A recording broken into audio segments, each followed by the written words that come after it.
हाय Rahul. So पहिला question हा आहे की जनरली मी एक ऑब्झर्व करतोय, आज काही मुलांकडे खूप चांगली सॅलरी आहे, 1 लाख ते 2 लाख रुपये महिना कमवत आहे.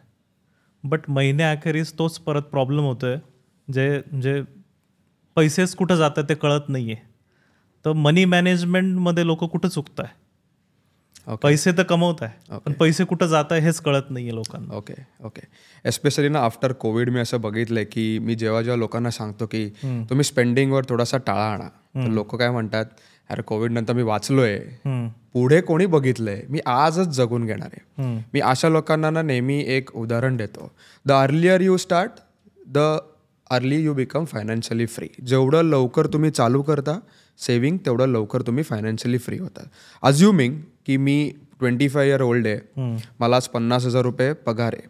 मेजॉरिटी लोक 25व्या वर्षी लग्न झालेले नसतात, लायबिलिटीज नसतात, त्यावेळेला एकदम जास्तीत जास्त इन्व्हेस्ट केले पाहिजेत, जेणेकरून त्यांना ती इन्व्हेस्टमेंटची हॅबिट पुढेपर्यंत त्यांना फायदेशीर ठरते.